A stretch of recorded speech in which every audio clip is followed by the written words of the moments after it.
Yes, we are. We are live. Ladies and gentlemen, Steve Oates, Jay Davis, James Leojanis, Robert Akers, everyone tuning in, thank you so much. I am live tonight with our South Australian state manager, a whiskey connoisseur and an all-around great person, Jenny Forrest. Say hello, Jenny. Hello, Jenny. Only doing what I'm told to, Matt. Okay, we're going to play repeat the words. So, yes, we're live. Yes, thank you so much, Zeno. Thank you, Lee. Thank you, James. We'll take some questions, of course. Emily Jane, how are you going? Oh, I'm live, baby. That's what Steve says. Great to see. So, I was going to have a chat tonight with Jenny about her journey in whiskey, what it means to be a state manager, where the changes she's seen in whiskey over the last few years, some of her tips on home dramming whilst in social isolation, etc., and some of your most treasured whiskies and whiskey memories throughout the years, your years as a state manager and your years as a whiskey appreciator. But that's a lot to start off with. So I'm going to start with, tell us, where was your start in whiskey and what was the real sort of click moment for you? I suppose the start was way back in university days. My now husband always tells people that he force-fed me whiskey. Now, it wasn't quite that bad. My father really enjoyed whiskey and his glass of choice was actually a beer mug. So we were used to whiskey, usually single malts and many blends. But it wasn't until I met Alan at university days that I started to actually drink a little bit more. And we had been to a few of the state meetings in South Australia back in the early 2000s. And who was hosting then? Chris Barnes was coming across from Victoria to do the meetings, and met up with him, and it just went from there. And I think about 2006, I actually started being the South Australian manager. And that coincided with my first trip home to Scotland. Alan is Scottish and he'd been in Australia for many years, but we went back to Scotland, and we've always joked that whenever we go to Scotland, we do distillery tours. That first trip was a month long, visited many, many distilleries, and got to hear the story and see the production of whiskey, and just realise how magical it was. And that combined with the sort of whiskies that we were getting from the Scotch Malt Whisky Society meant that my eyes certainly were open, and both Alan and I started to really share our passion for whiskey with the South Australians here at the tastings that we were hosting. And there's a huge history of single malt appreciation that has come out of South Australia, especially in the last 20 years. And yes. And I mean that I'm talking going back to Earl of Zetland and even early days of the Australian Malt Whisky Tasting Championship. For you, what do you think some of the biggest changes have been, even in just 20 years? It's not that long a time period from say 2000 to 2020. What's the biggest change you've seen in terms of actual appreciation of whiskey? I think the tastings that the society runs has given people the opportunity to actually broaden their appreciation of the single malts that are available through the society. And we've also broadened the base. In the very early days in 2006, we were lucky if we had 13, 17 people at the tastings. Now, we're not huge. We only do one bottle tasting, so somewhere between 35 and 45 people. But people who come to the tastings and realise the range of whiskies that are available, and the fact that a single malt can be something that's really light and quite peppery and floral in nature, through to other things that are spicy and sweet or peated. And it's been that range of whiskies that the society has brought in that has enabled people to gain a real appreciation. Yeah, that's amazing. I'm going to ask you a question, then I'm going to bounce to a question from Steve Oates on the chat thread here. My question to you is, what are you dramming on right now? Because the colour looks incredible. This is actually a an ex-sherry cask. It's actually 33.133, Hey. and it's whipped with happiness, and certainly is very lovely. But the other one that I really like, and I thought that probably, I don't know whether Andrew Durbridge is going to be around. This is a very old one. It's a 738, the old barber's shop. And it's one of Andrew's favourite casks, and certainly one of Alan and mine. We've had a few bottles of these, and we've still got this one left. We haven't opened it yet, but I think probably it's going to get fairly close to being opened while we're here isolated in our place. Oh, absolutely. You know what? I've been very lucky to taste some of those early, well, that era of sevens that were all sort of 36 to 40 years of age. And there was 7.36, 7.38, 7.40. And Andrew very graciously shared one. Yeah. So this one's a 38-year-old. It was actually distilled in February 1968. So probably before you were born. Yeah. Very, yeah. Thanks for reminding me. A question from Steve Oates in the chat. And he says, hi, Jenny, what was your favourite distillery visit on your first Scotland trip? First Scotland trip? Probably the Glenmorangie. We arrived there on Alan's birthday, and that hadn't been planned, but we had a most amazing day visiting the distillery and had a great tour there. But the first distillery that we went to was purely by accident as we sort of headed the car north, and that was to Glengoyne. And that was an interesting distillery, and a really interesting as a first place. But on the other trips that we've gone to Scotland, we've stayed for 2 months each time. So we do manage to get in quite a few distilleries during the journeys around the country. And we have been back to Glenmorangie a couple of times, and they've updated their visitor centre, and it was very much like an old, almost museum initially. Yeah. And now it's, filled with glass cabinets, and they've got rid of the old oak staves and things. So it's a very different experience. And that's happened with a few of the distilleries that we've visited over the last few years. We've seen the old, often fairly run down or little visitor centre that's been plonked in the corner of the distillery warehouse somewhere, through to purpose-built centres that are absolutely amazing. I think Glengoyne is one of those distilleries that a lot of newcomers to whiskey actually visit first in many ways. It's because where it's located. Very far out of Glasgow or Edinburgh. So it's certainly visited, I think, by people who don't have a great deal of time. But the last time we went, we walked from Balmoral Castle up to Royal Lochnagar, which was very interesting because we spent a great deal of time sniffing and tasting directly out of the cask, and we were able to choose 3 casks each that we'd like. So we had 6 casks that we took back to the tasting room with us, as well as the sample that our guide had chosen. So we spent a long time there with the tasting from 7 different casks, and that sort of thing has happened more and more with looking at different whiskies and getting to actually spend time with the distiller or the stillman or one of the senior guides with our visits, because we've got to know about whiskey and the process. When we visit distilleries now, we're looking very much at some of the special stories, and some of the stories are amazing. They've all got tales about how good their whiskey is, and it's because of the water that's filtered through the rock for the last 1,000 years, or it's because of the shape of the stills or various other things. I've got Alan in the background giving me examples of things, but I can't hear him.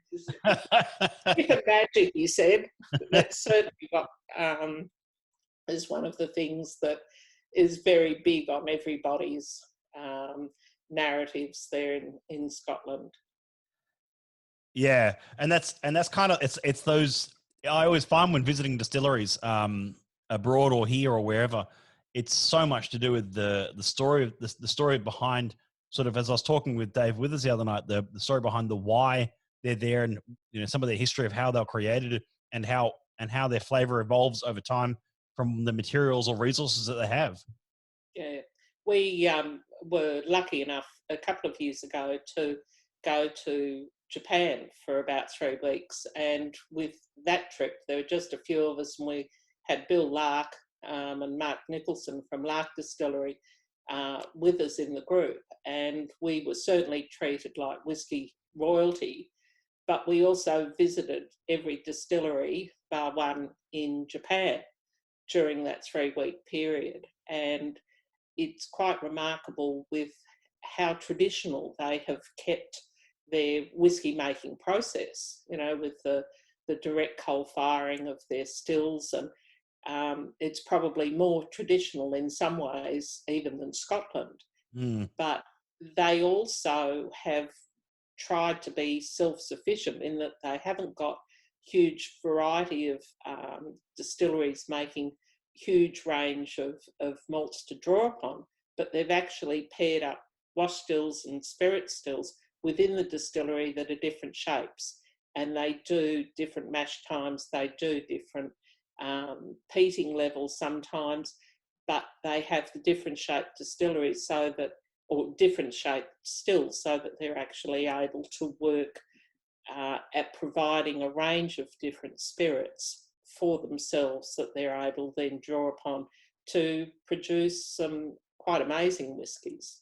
And they're also experimenting with the oak. It's funny you say that, Jim, that last point about experimentation, but also creating different spirits. That is something that I think we've seen locally that you don't see as much of in any other country. You see a lot more experimentation and a lot more willing to take risk, because we don't have an SWA. We don't have a Scotch Whisky Association driving the rules. We have it's much more hey, let's see what we can do with this and create with this, rather than, oh, we have to create this. I like that part of it a lot. Yeah. One of the things that we did find with our Scotland visits is that the Macallan and also Glenmorangie have both done a fair bit of experimentation with wood, certainly with new oak, but playing around with doing double aging, using different oaks, ex-bourbon, ex-sherry, and marrying those together has created some really interesting whiskies in the society, certainly. You've just got to look at the last few outturns and see the special finishes that are being provided for us as members to take advantage of. So, but you're right, Australia, I think, is doing some very interesting things. It goes back to, I think, 2012, when we visited all of the distilleries in Tasmania that were in existence at that time, and I think there were 9 of them that were distilling whisky.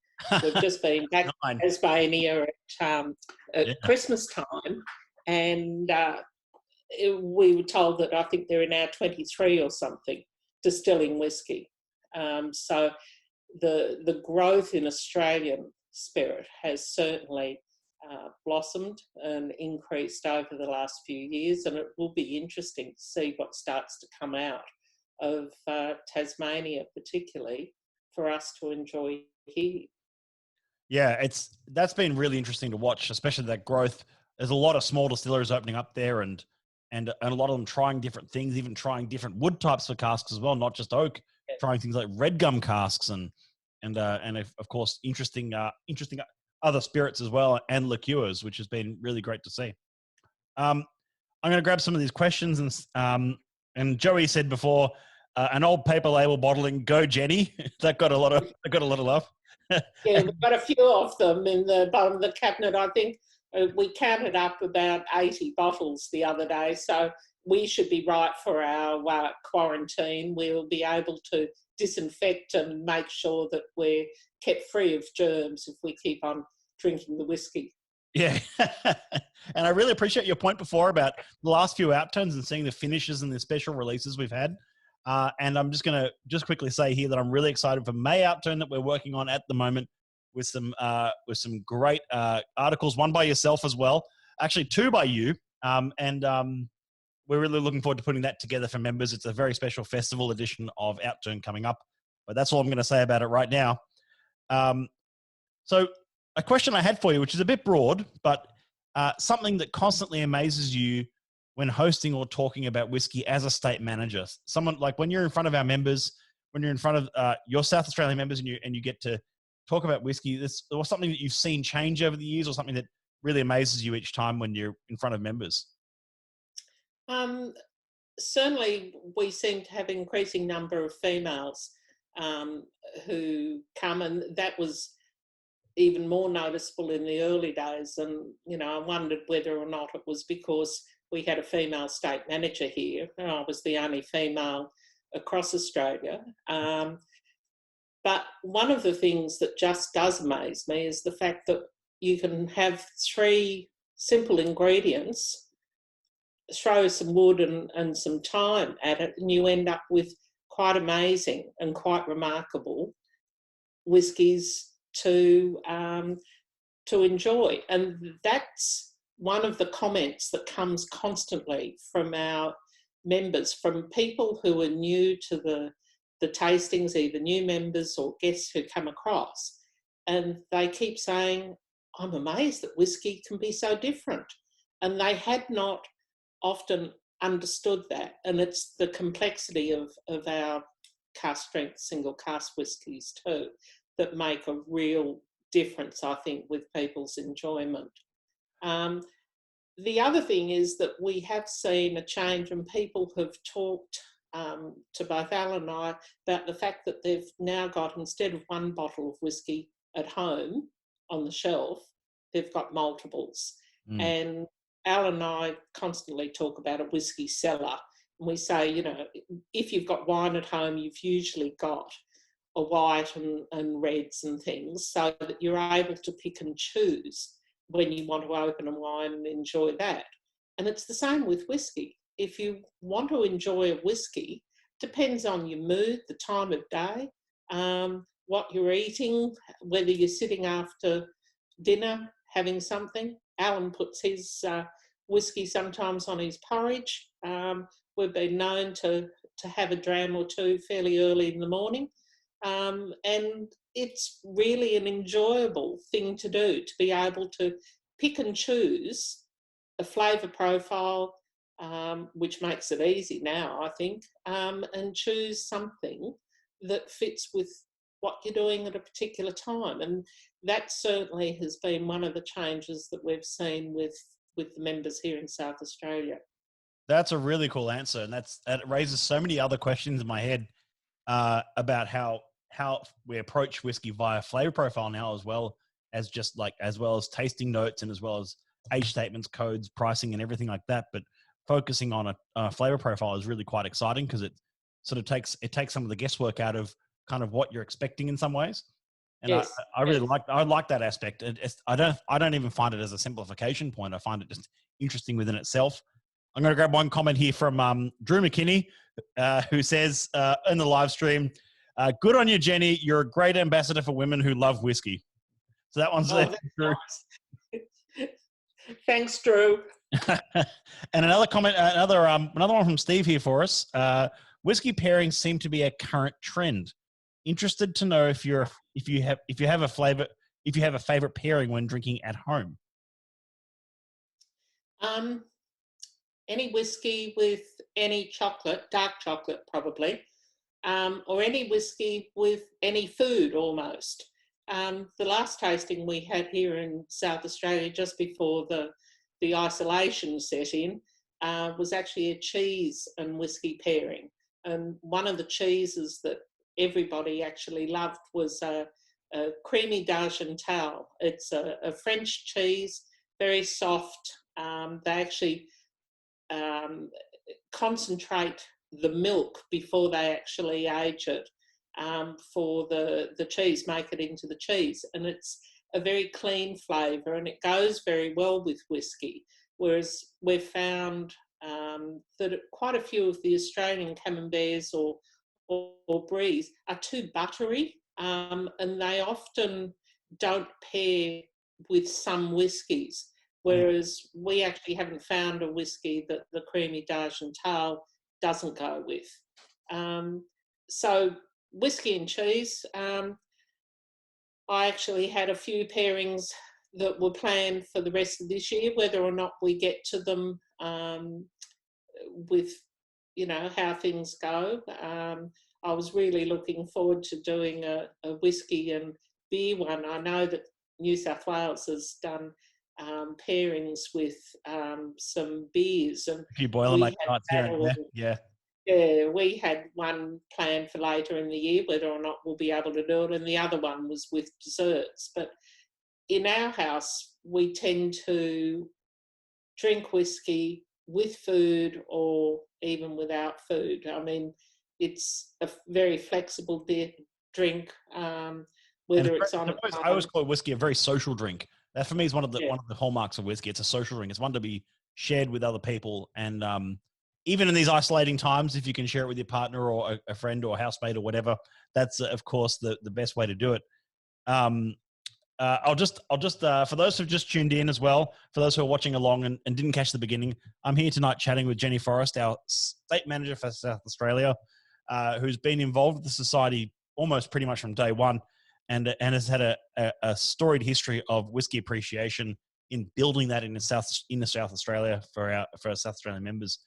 I'm going to also grab one of these next questions here. What are your top tips for home dramming in social distancing times? That was from a member here as well. Top tips for home dramming. I think you need to make sure that you have a glass and a bottle that's open. That's pretty straightforward.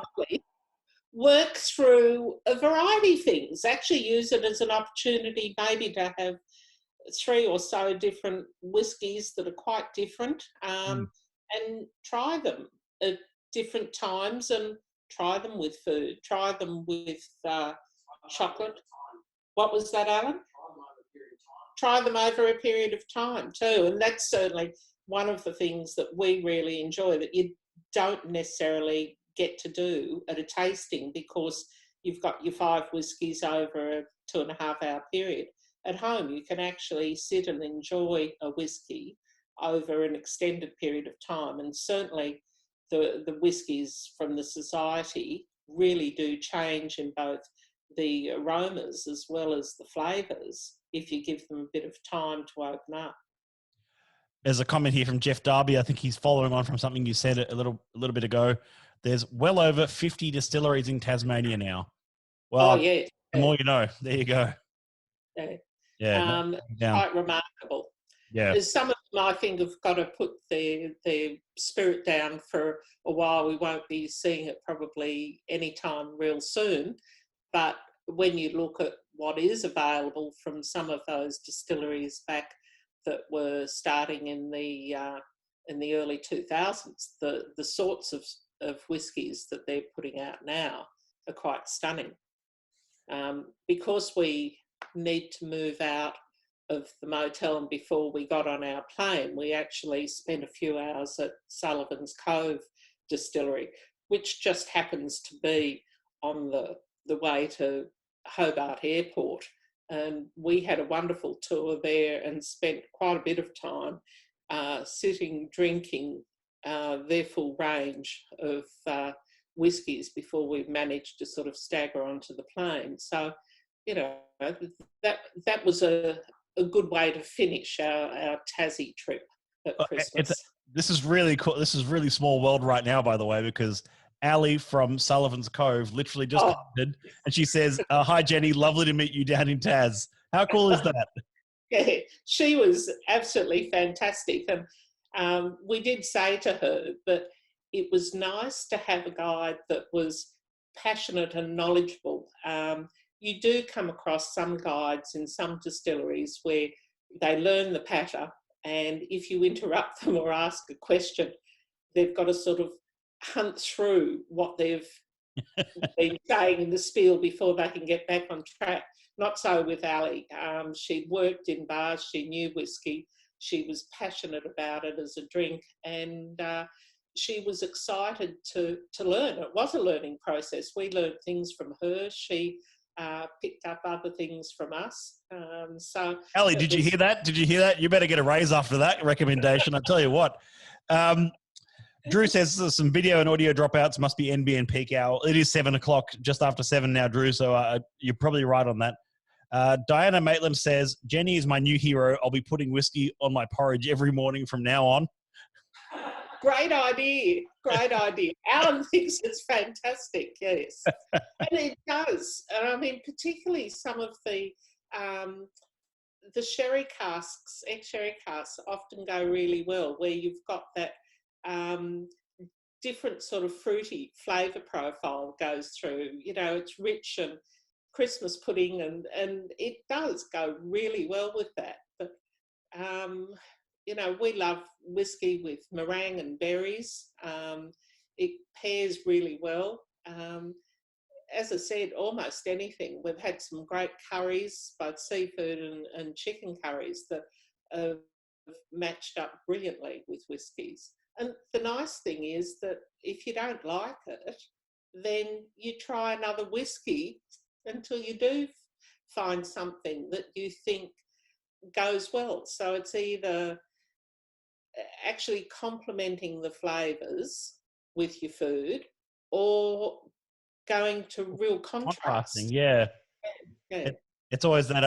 I think it's a line that I've heard both Andrew and Franz Schurer say before at some of our events in Sydney, where he said it's 1 + 1 = 3. Yes, yeah. It is, and it's something that is a change from using wine. I think many Australians are very comfortable with tasting wines and matching wine up with food, but matching whiskey is just a great way to go. Lee asks, what's your favourite distillery you've visited and what made it so unique? I think we sort of answered that before with Glenmorangie, but unless you wanted to expand on any other distilleries that were utterly unique that you visited? I think the Macallan now has got a really interesting pathway to go along, which really showcases and gives you an idea of the wood, as well as some of the aromas that are found in whiskey. So they've got a very good distillery tour that you can go on. But I mean, there are just so many that we've seen now, both in Scotland and here in Australia and Japan. And there's often just something that's a little bit different that makes it interesting. So it's hard. I mean, Alan always says, when I say to him or people ask him, what's your favourite whiskey? It's often whatever he's got in his glass at the moment. And that is often true. One of the things from the society that's going back a long time now was, I think, the first Japanese whiskey that we got into Australia that was called Lost in Translation. And I don't know whether it was Yoichi. Do you remember the cast code on that? No. No. 116. I think it was a Yoichi. I'd have to look up what number. That doesn't come to mind at the moment. But that Lost in Translation, I remember I'd seen the information, and I was actually coming off yard duty at school and rang Susie the second half of the lunchtime to see if there was something left. We only had 11 bottles that came into Australia, and I snagged the last bottle, and that was a really stunning whiskey. Yeah, I uncovered an old bottling list from, I think it must have been 2004 or 2002. I have to check, but it's an old UK bottling list where it has 116.1 and 116.2. And if you bought them together, you got a free book on the history of Japanese whiskey, and they were 40 and 47 pounds for the bottlings, and they couldn't sell them for love nor money because UK members weren't interested in a Japanese whiskey at the time. Japanese whiskey. Yeah.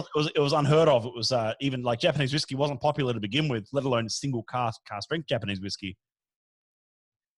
Things, I think, have certainly changed. That's, I suppose, one thing that's really fabulous. And, you know, our cellar master, Andrew, does talk about the changes, and that we shouldn't get necessarily hung up in the fact that there have been changes, but celebrate that and constantly move forward. And change isn't a bad thing, with how we approach our whiskies, and certainly the sort of whiskies that are being produced now, and certainly the SMWS casks are so much higher complexity and interest and variation than you probably ever found before. So I think it's good to tap into different things at different times. And we've seen that at the Society in the last few years. We've seen Taiwanese whiskies now, and we've seen Indian whiskey, and we've seen American single malt whiskies as well coming through, which has been really exciting. I think that diversity of flavour that we can discover in different places. I'm going to grab a comment here from Jeff Darby. He says, very true, tour guides need to listen and talk to the people. Couldn't agree more. That's what we were talking about before. Jeff also says, I think you need to try all whiskies, good and bad, so you can really appreciate when you have a superb whiskey in your hand. Yeah. That's a very good point, Jeff. You don't know how good it is until you've tasted how bad it can be. No, well, many of our guests at meetings often find that the whiskies they've been drinking that they think are pretty good actually are very, very ordinary when they compare them to the single cask whiskies that the Society produces. We are, I think, very fortunate to have a tasting panel that is, I suppose, wanting to pick some of the cream, and we end up with what comes into Australia, having a real range of cask types, of ages from different areas across the world, and it certainly makes it a very exciting way, I think, to spend a pastime. Yeah, absolutely. James Hart asks, are we getting any of those 4 bottlings that got medals from the Luxury Awards? I think that one's directed at me. James, yes to all 4. Absolutely. All 4 are coming in. They were all Vaults collection releases. So we saw the G6.9 release today, which has vanished. And there's, of course, the lovely, where is it? It's on one on my desk here. 28.43 muscle-toned Hefton punches on the website now. And the 10.180 as well. So, yes, they're all coming, though, James. Don't worry. They're all coming. They're all in good time. I would imagine that with more people possibly working at home now, that first Friday of the month, 12 midday, is probably going to be even more fraught than it's been before. And I know that some of our South Australians feel that they wish that they were home on those first Fridays so they were able to actually tap in and get on, because often when they go in after they've got home from work, whiskies have been cleaned out. And even though we're getting, often 24, 36, sometimes more bottles. Sometimes even 60 or 72 bottles that are vanishing. Yeah, we've seen it. We're seeing it. And I understand that all the single casks we're releasing are very popular, and we're working very closely with the UK and our cellar master on allocations and allowing and working on our website hosting, which we know is a sore point. So don't worry, don't need to bring it up. That was all the main questions from me, and I think I've answered most of the questions coming through from members and comments, which has been great. Jenny, I want to thank you so much for taking the time out of your Thursday evening for 40 minutes of good chat and good dramming. Whiskey drinking time. Yeah, we have interrupted whiskey drinking time, but it's to the benefit of our members around the country, and I really appreciate it. Your history with the South Australian branch is unparalleled, and we really appreciate your time. And just a big background wave to Alan as well for throwing a few things out there. Thanks, Alan. Yeah, well, I certainly couldn't do things without him. He's wonderful in that he, at our tastings, spends time moving from table to table and answering questions and making sure that people really do appreciate what we've got on offer. What a team. Thank you so much. And we'll catch up soon. And I'm just going to hit the stop on the live. And thank you everyone for tuning in. Just a quick update. Tomorrow night is, of course, the Good Friday whiskey chat and Q&A, a very informal session back again. And then weekend streams will be back on as usual. But in the meantime, please do a big shout out online for Jenny Forrest, our South Australian State Manager, for joining us tonight and being a part of this discussion. Thanks, Matt. Loved it. Thank you so much. Cheers, everyone. Bye.